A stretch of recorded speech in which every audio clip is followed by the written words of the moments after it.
Votre épisode du podcast de Flash Formation débutera après ce message de notre commanditaire officiel.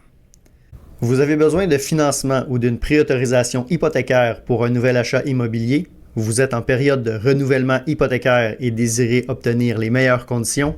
Contactez Francis Perrault-Varin, courtier hypothécaire Multiprêt Hypothèque, fier présentateur officiel de la saison 2 du podcast Flash Formation.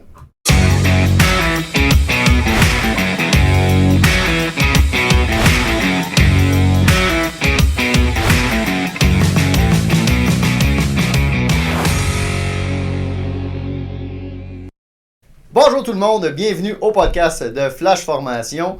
Aujourd'hui, une émission spéciale sur mécanique de bâtiment dans les bâtiments de grande hauteur ou dans les bâtiments de grande dimension.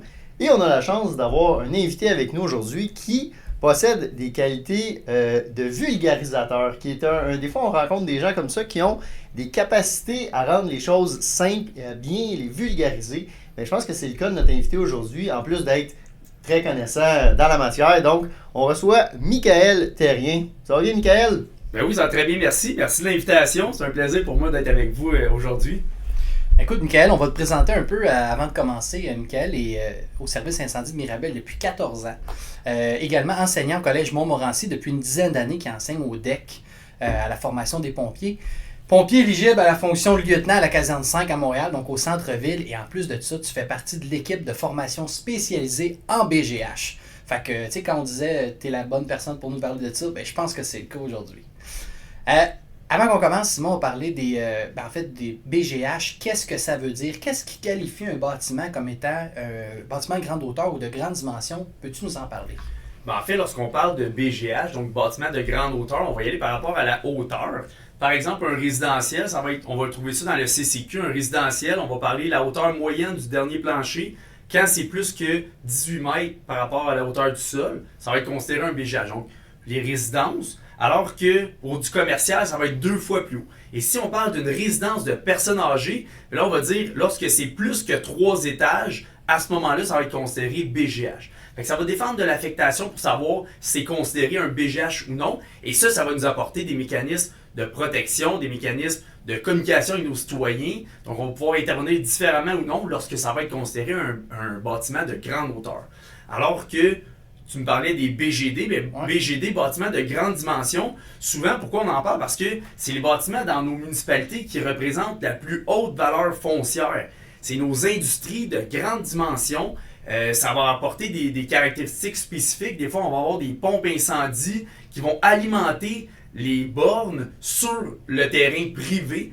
Donc, ça représente aussi une complexité d'intervention qu'on aura la chance de parler aujourd'hui. OK, super. Puis justement, pourquoi est-ce qu'on arrive à parler de ce sujet-là? En fait, souvent, on entend dire que les BGH, les BGD aussi, ça touche pas tous les pompiers. C'est-tu vrai, ça? C'est faux. La réalité, là, présentement, les villes, ils tentent de densifier. On veut arrêter l'étalement urbain. C'est la raison pour laquelle on retrouve à l'expansion, là, pas juste dans la zone métropolitaine, mais plutôt, on élargit de plus en plus les villes qui tentent de densifier le centre-ville. À titre d'exemple, là, en février 2024, la mairesse Fournier de Longueuil, elle a mentionné, elle, de vouloir permettre aux promoteurs de bâtir plus haut que le zonage permis, et tout ça dans un but de densifier davantage. On va retrouver davantage de BGH dans nos différentes villes du Québec. Puis justement, le fait que c'est pas seulement aussi dans les grands centres-villes qu'on a la réalité des bâtiments de grande hauteur, de grande dimension. Comment est-ce qu'on fait pour, si on veut, les répertorier pour être prête à, quand ça se bâtit dans notre territoire en tant que pompier, là, pour être prête à l'arrivée de ces bâtiments-là? D'une part, on n'a pas le choix de prendre connaissance de notre patrimoine, de dire c'est quoi notre réalité présentement, mais aussi c'est quoi les projets qui s'en viennent. On le sait, là, présentement, on bâtit de plus en plus en hauteur, bien, on les voit pousser ces bâtiments-là. C'est important d'aller marcher dans ces bâtiments-là, d'aller prendre connaissance avec le promoteur, avec la personne qui construit le bâtiment pour vraiment prendre connaissance de c'est quoi le bâtiment qui s'en vient. Puis également, on a un pont à faire avec la prévention, avec l'urbanisme qui, eux, des fois, sont au devant des projets et qui permet de mieux nous préparer aux interventions. Mais tu dirais de commencer à faire ça directement lors de la construction, pas juste lorsque c'est terminé. Il y a un travail qui doit se faire dès le début, dans le fond. Exactement. Il y a un travail en amont, avant même que la construction soit faite. On doit être au courant, on doit se préparer, puis on doit même préparer notre matériel à être prêt à intervenir dans ces bâtiments-là. On va avoir besoin d'équipements spécifiques lorsqu'on intervient dans un BGH, un BGD, et ça, il ne faut pas attendre que la construction soit faite et que nos habitants soient rendus à l'intérieur pour se préparer à bien intervenir. Super. Mais écoute, j'ai un paquet de questions pour toi, justement, relatifs au BGH, BGD. On va parler d'équipement, on va parler de système. La première question que j'ai envie de te poser, c'est est-ce que tous les bâtiments sont munis d'une pompe incendie? La réponse, c'est non. La norme pour avoir besoin d'une pompe incendie, c'est parce que ton réseau d'aqueduc, il n'est pas capable de fournir ta pression pour les gicleurs. Donc, si j'ai un bâtiment de 8 étages, donc il est considéré BGH, mais que ma pression d'aqueduc est suffisamment grande pour fournir ma taille de gicleur au dernier étage, à ce moment-là, j'ai pas besoin d'avoir une pompe incendie. Alors que, et ça va avoir une incidence capitale, ça va avoir une grande incidence. Je vais donner un exemple. J'ai eu une intervention récemment, on répond dans un bâtiment de 8 étages, alors qu'il y a un feu au 4e étage, un feu de matelas au 4e étage. Et lorsqu'on se présente, en montant dans la cage d'escalier, on est capable de localiser, on est capable de confirmer qu'il n'y a pas de pompe incendie. Donc, je regarde la pression sur le système sectoriel dans ma cage d'escalier, je remarque qu'il n'y a pas de pompe incendie. Et lorsque j'arrive au 4e étage, on confirme présence de fumée, début d'incendie. Et là, la différence avec avoir pris conscience qu'il n'y avait pas de pompe incendie, c'est que immédiatement, j'ai demandé l'alimentation des collecteurs d'alimentation en donnant mon compte-rendu initial au PC. Et donc, de savoir qu'il n'y a pas de pompe incendie fait en sorte que l'alimentation des collecteurs d'alimentation, c'est pas un moyen de dépannage, c'est une priorité pour le PC pour avoir une pression suffisante pour intervenir. Mais comment tu as fait pour savoir qu'il n'y avait pas de pompe incendie avec la pression? Qu'est-ce que tu avais au niveau de la pression comme lecture?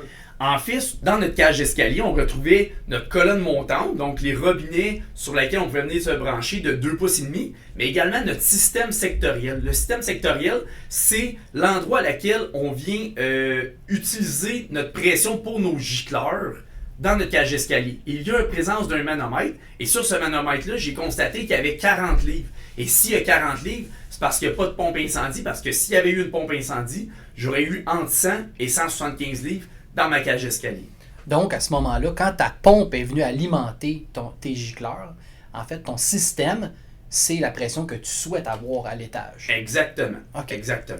Parfait. Puis, est-ce que tu as des exemples autres de situations où, justement, parce que souvent, là, je reviens dans notre monde pompier à nous autres, là, on pose toujours la question, est-ce que quand ma première pompe arrive, elle doit automatiquement se brancher à mes raccords, et pourquoi est-ce qu'elle le ferait, pourquoi est-ce qu'elle le ferait pas? Ça se peut-tu que ça ait un lien justement avec le fait que j'ai-tu une pompe ou j'en ai pas? Exactement. En fait, là, dès son arrivée, les chauffeurs devraient confirmer l'emplacement des collecteurs d'alimentation et devraient se raccorder à sec lorsqu'on a une intervention. On ne parle pas ici d'un alarme incendie avec une détection, mais on parle vraiment là, on a des soupçons, on a de la fumée apparente, on a un appel qui est pour un feu de bâtiment, donc on a quelques critères qui font en sorte qu'on pense que c'est fondé. À ce moment-là, les conducteurs devraient tout de suite localiser les collecteurs d'alimentation et aller se raccorder à sec. On n'envoie pas d'eau, mais on se raccorde à sec, on est prêt à envoyer l'eau. On localise notre borne, on est prêt à se faire alimenter par une autre pompe au besoin. Et là, du moment que l'officier ou le PC demande l'alimentation en eau, à ce moment-là, il n'y a pas de délai, l'alimentation est prête et on est prêt à intervenir plus rapidement. Excellent. Puis sinon, on va embarquer justement dans les sujets des différentes fonctions auxiliaires qu'on retrouve dans un BGH. Peux-tu nous parler des autres systèmes qu'on peut retrouver dans un BGH qu'on n'a pas dans des bâtiments qui ne seraient pas de cette catégorie-là?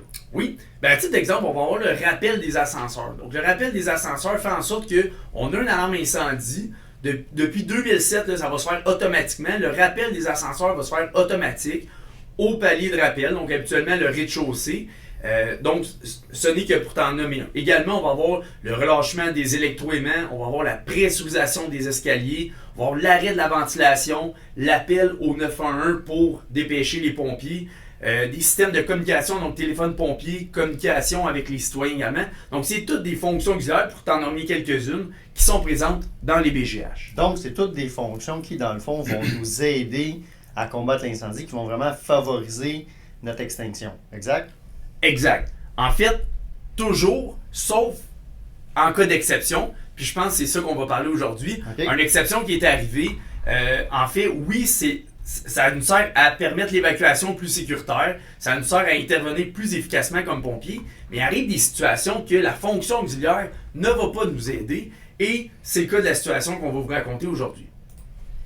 Dans le fond, pour ceux qui nous écoutent sur la chaîne Spotify ou iHeartRadio, donc ils n'ont pas le visuel, mais pour ceux qui sont sur YouTube, on a une petite présentation PowerPoint. Donc si vous êtes dans votre voiture, vous pouvez retourner voir sur la chaîne YouTube de Flash Formation, donc l'épisode 6 du podcast de la saison 2. Donc vous allez avoir quelques vidéos là, qui vont accompagner ce podcast-là, mais sinon, vous êtes capable de suivre quand même sans problème. Michael va bien nous expliquer le tout.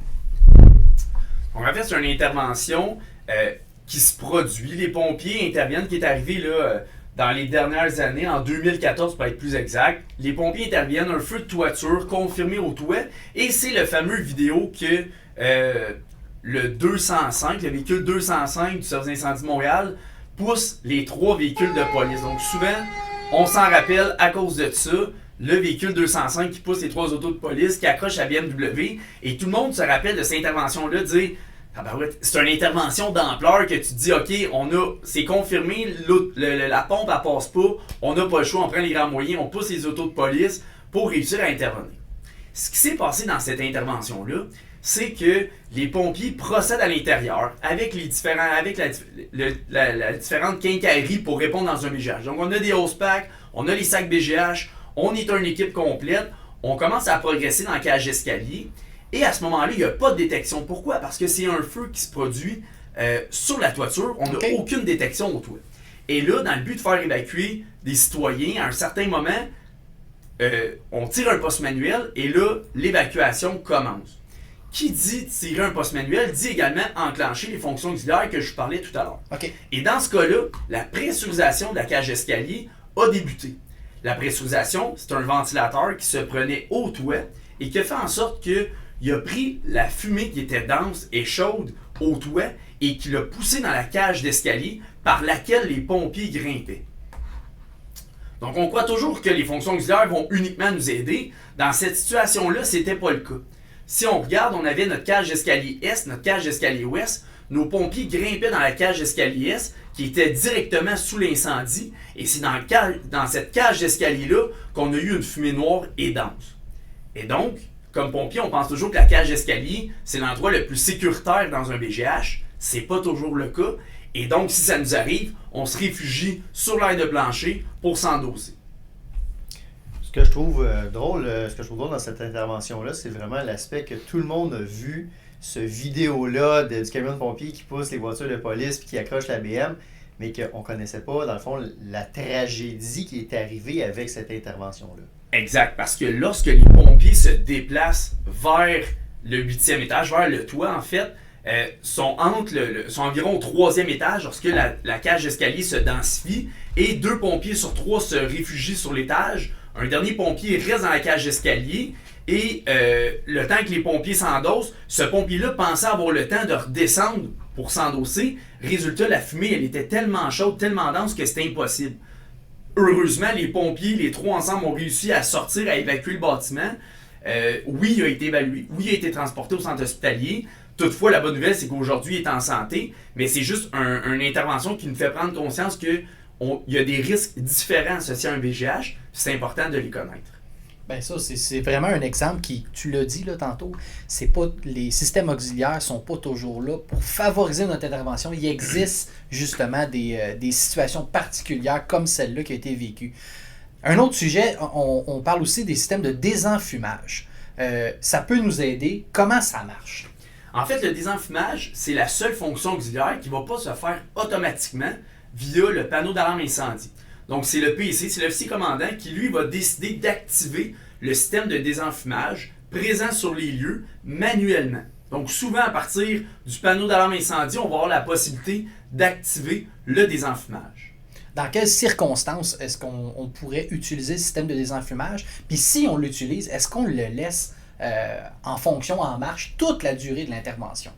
Non, en fait, pour utiliser le système de désenfumage, on doit être en cas 10-08. Donc, on doit avoir pris contrôle de la situation, le risque de propagation doit être peu probable, et là, on a de la fumée. Je vous confirme, c'est vraiment plus efficace d'utiliser le système de désenfumage que de ventiler avec porte et fenêtre dans un BGH. On va avoir une très grande efficacité. Toutefois, il y a des risques associés à ça. On peut l'utiliser lorsque notre feu est contrôlé et non pas le laisser en fonction en tout temps. OK. Puis, est-ce que les systèmes, en tout fait, les fonctions auxiliaires, est-ce que ça se réarme toutes une fois qu'on a réarmé notre panneau d'alarme incendie? En fait, les fonctions auxiliaires vont toutes se réarmer, à l'exception des ascenseurs. Les ascenseurs, c'est la seule chose que, après avoir réarmé notre panneau d'alarme incendie, il va falloir aller dans notre clé avec où est-ce qu'il y a notre rappel de secours, puis aller faire notre réarmement des ascenseurs pour que les ascenseurs soient réarmés. OK. Écoute, moi, j'ai vécu des interventions justement où, à un certain moment, on se questionne à savoir quand est-ce qu'on peut fermer nos gicleurs. Tu sais, souvent, est-ce qu'on est en train de prendre le dessus? Est-ce que les gicleurs sont vraiment en train de nous aider ou justement, est-ce que la production de vapeur puis l'écoulement constant, c'est en train de nous nuire et ça crée du dommage? À quel moment est-ce qu'il faut commencer à songer aux vannes sectorielles ou à, du moins, limiter l'écoulement des gicleurs?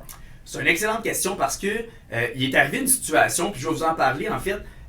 Oui, on doit fermer notre vanne sectorielle, nos gicleurs, le plus rapidement possible après avoir pris possession, après avoir pris contrôle de notre feu, lorsque notre feu il est maîtrisé. Et c'est extrêmement important.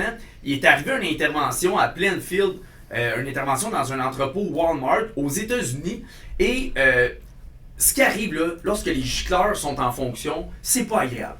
On a de l'eau qui peut nous couler sur la tête, on peut avoir un déplacement de la stratification thermique, on a une visibilité qui est moyenne, et un de nos réflexes pourrait être de dire « je vais fermer mes gicleurs le plus rapidement possible ». Et je vous raconte cette intervention-là pour vous mettre en lumière mes propos. En fait, les pompiers interviennent, c'est dans des entrepôts, ils pensent avoir maîtrisé le feu, décident de fermer le système de gicleurs. Malheureusement, le feu n'est pas maîtrisé. Le feu, il reprend de l'ampleur. Et ce qui se produit, c'est que la chaleur s'accumule de nouveau au niveau du plancher, au niveau du plafond, pardon. Donc la chaleur s'accumule, ce qui fait briser plusieurs têtes de gicleurs.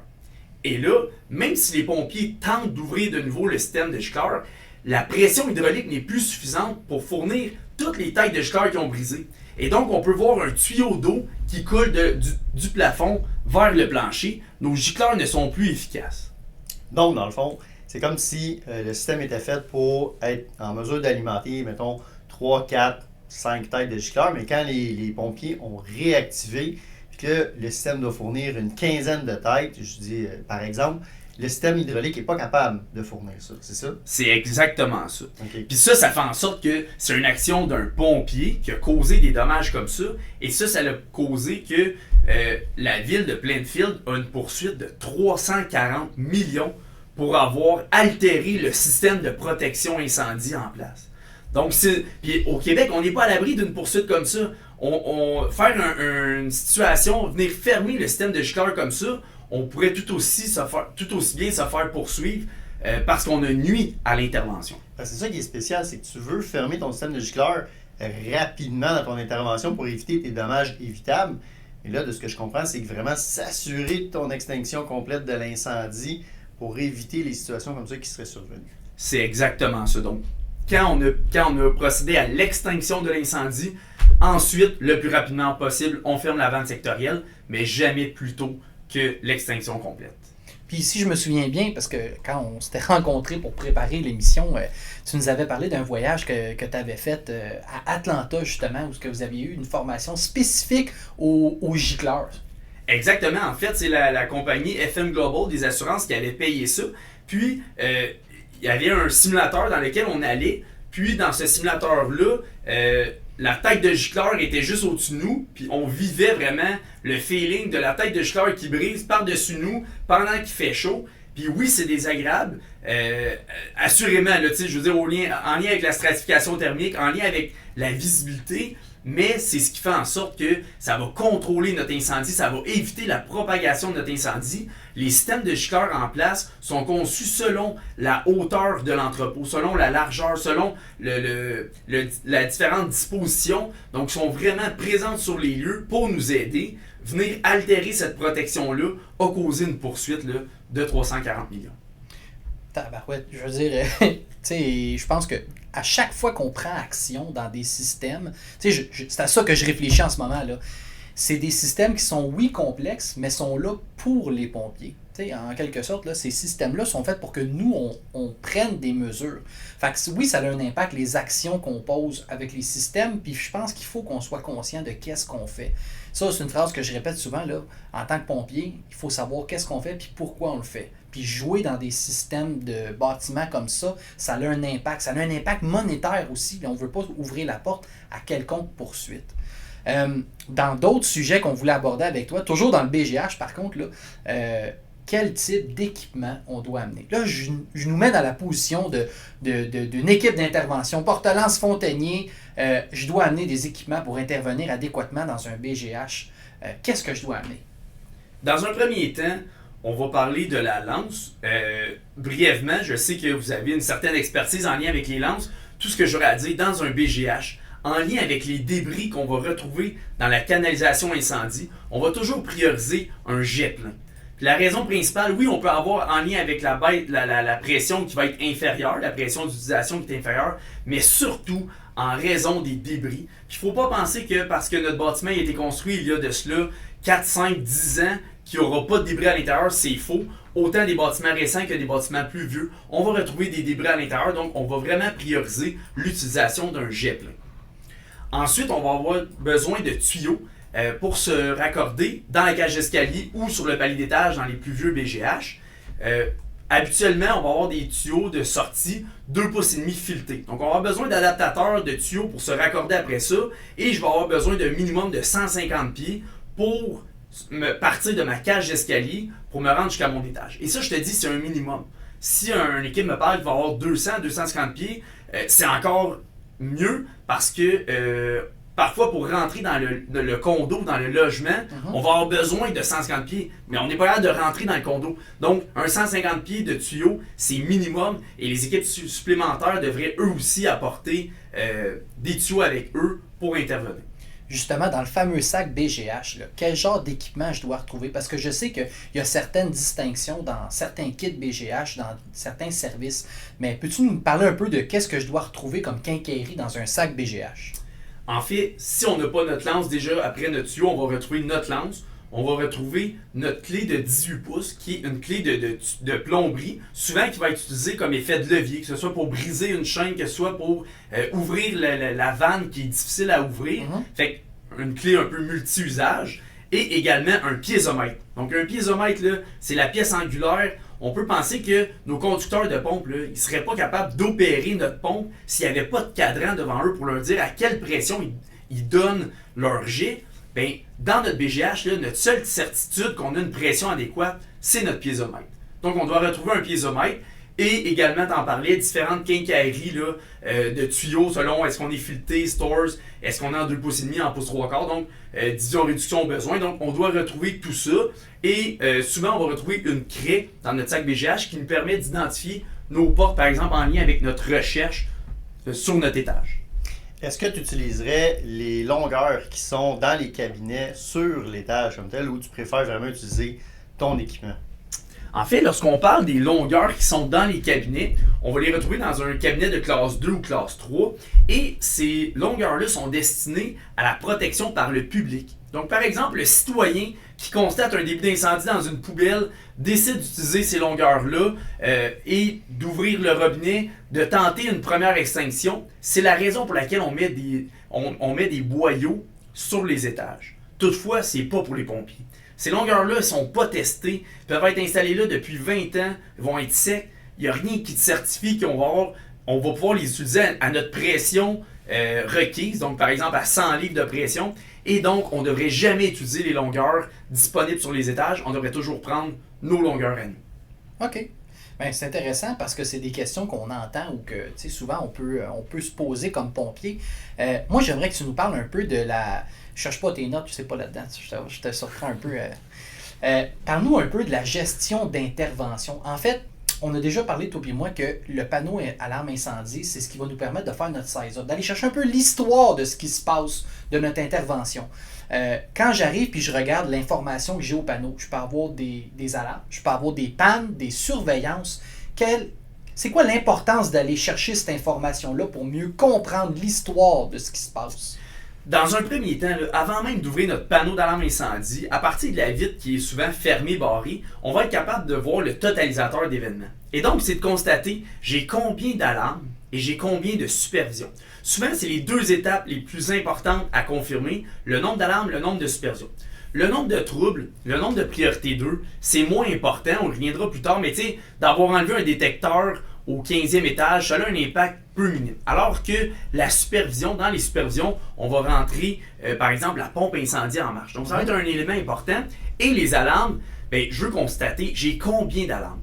C'est très rare qu'on va avoir un début d'incendie avec une seule détection. Souvent, on va retrouver plusieurs détections à notre étage. On va trouver détecteur de fumée, peut-être détecteur de chaleur si on n'est pas giclé. Sinon, on va retrouver un débit gicleur. Et donc, avant même de savoir où sont mes détections, je suis capable de savoir qu'est-ce qui se passe présentement dans mon bâtiment, combien j'ai d'alarmes et combien j'ai de supervision. C'est quoi la différence entre les alarmes et les supervisions, justement, pour ceux qui sont peu habitués de travailler avec les panneaux d'alarme comme ça?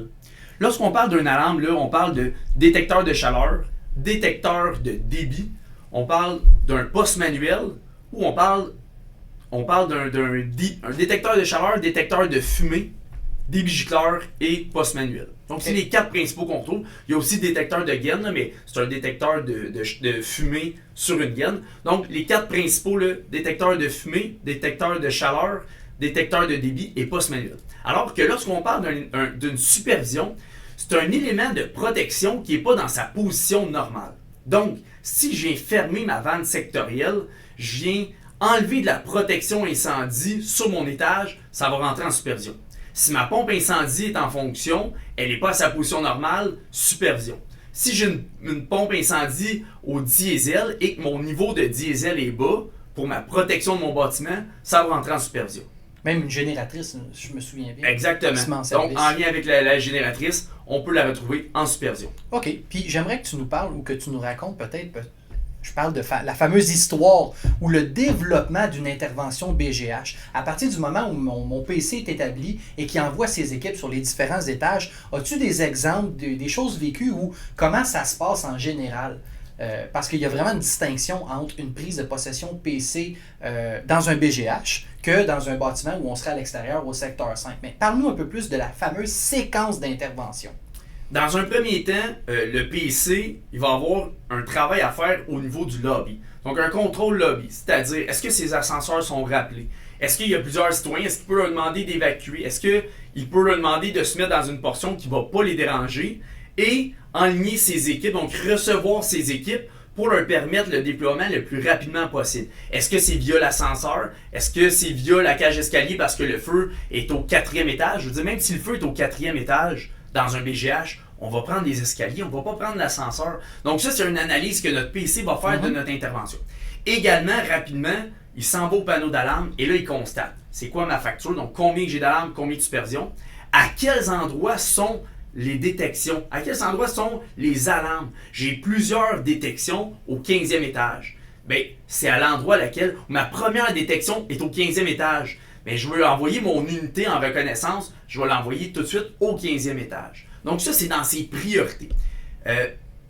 Je conseille vraiment, lorsqu'on est face à un BGH, également de fonctionner avec des officiers de secteur. Pourquoi? J'ai un officier en haut qui va être capable de me donner un compte-rendu, qui va être capable de me communiquer avec les équipes pour voir le travail qui est à faire. Donc rapidement, ma première équipe, je veux que ce soit mon officier de secteur parce que s'il y a un début d'incendie, il va y avoir de l'établissement de tuyaux à faire, il va y avoir de l'évacuation, il va y avoir de l'extinction. Donc c'est plusieurs tâches que le PC ne peut pas contrôler à partir du lobby et donc l'officier de secteur prend toute sa raison d'être en fait.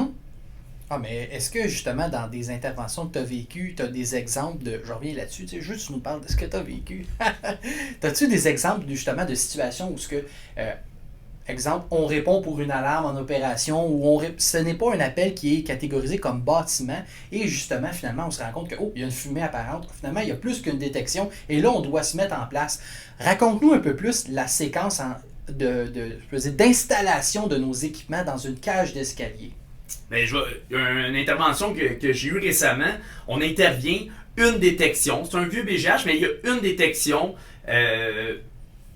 11e étage, on se déplace, je suis avec une unité, je m'en vais en reconnaissance.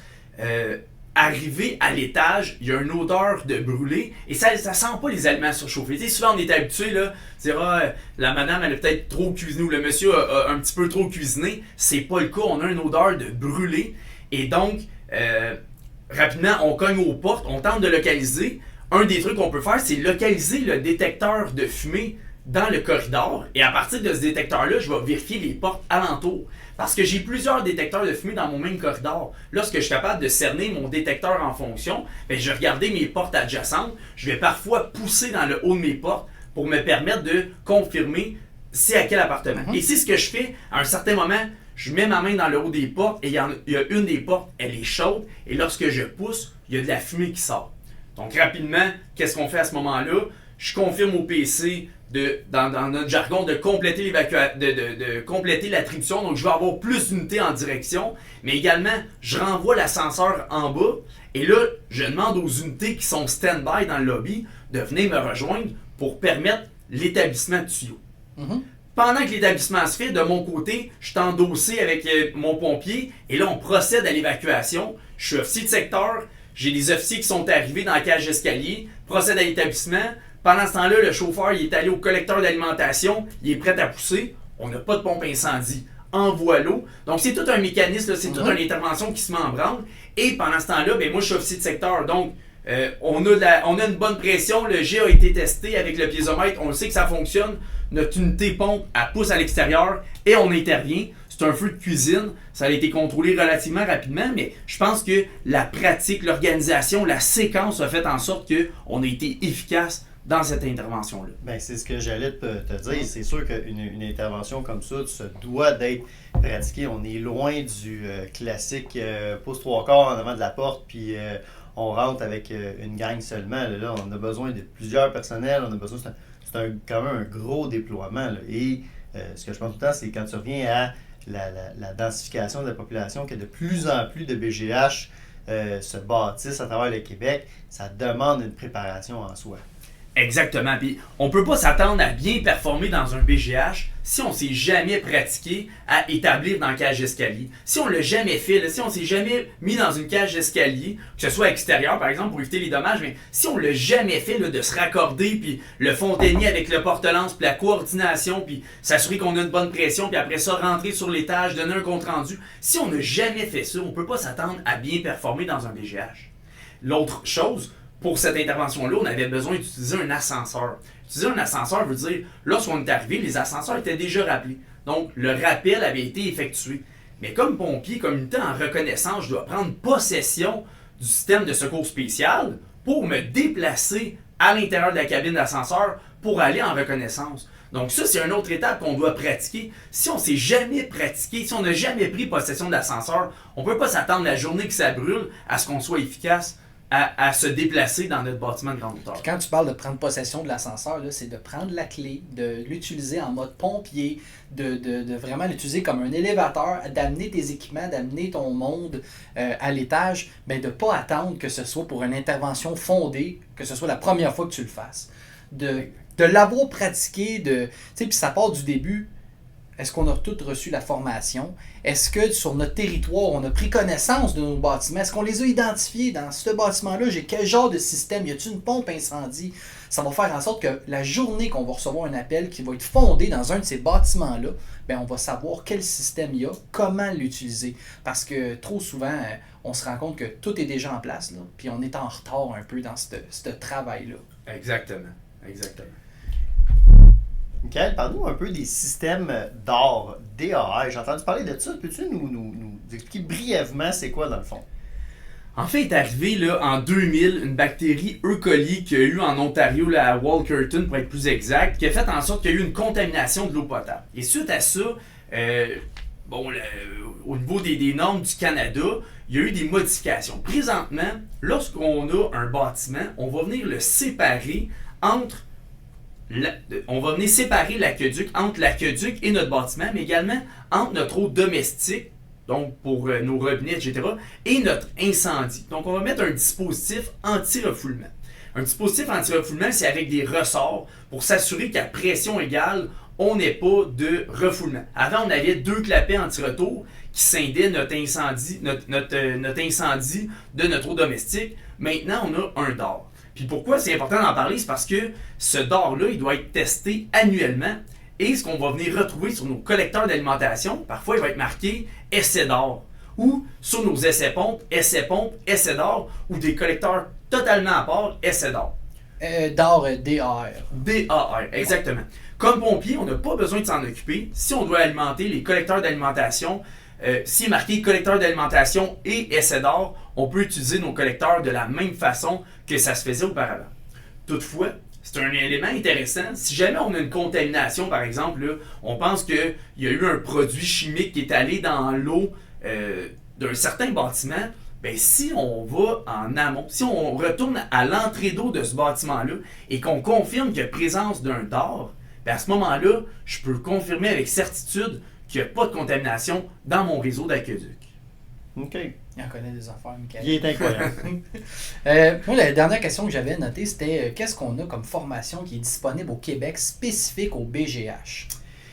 Dans les faits, lorsqu'on fait le diplôme d'études collégiales au collège Montmorency ou à Québec, on a une certaine formation de base sur les BGH. Naturellement, on ne va pas autant en détail que, par exemple, les cours à la Polytechnique. Donc, on va avoir le GU 104 à la Polytechnique sur les systèmes mécaniques. Également, le collège Montmorency donne au service aux entreprises des formations sur la protection incendie, sur les ascenseurs, donc vraiment spécifiques dans les services d'incendie, dans les bâtiments des services d'incendie.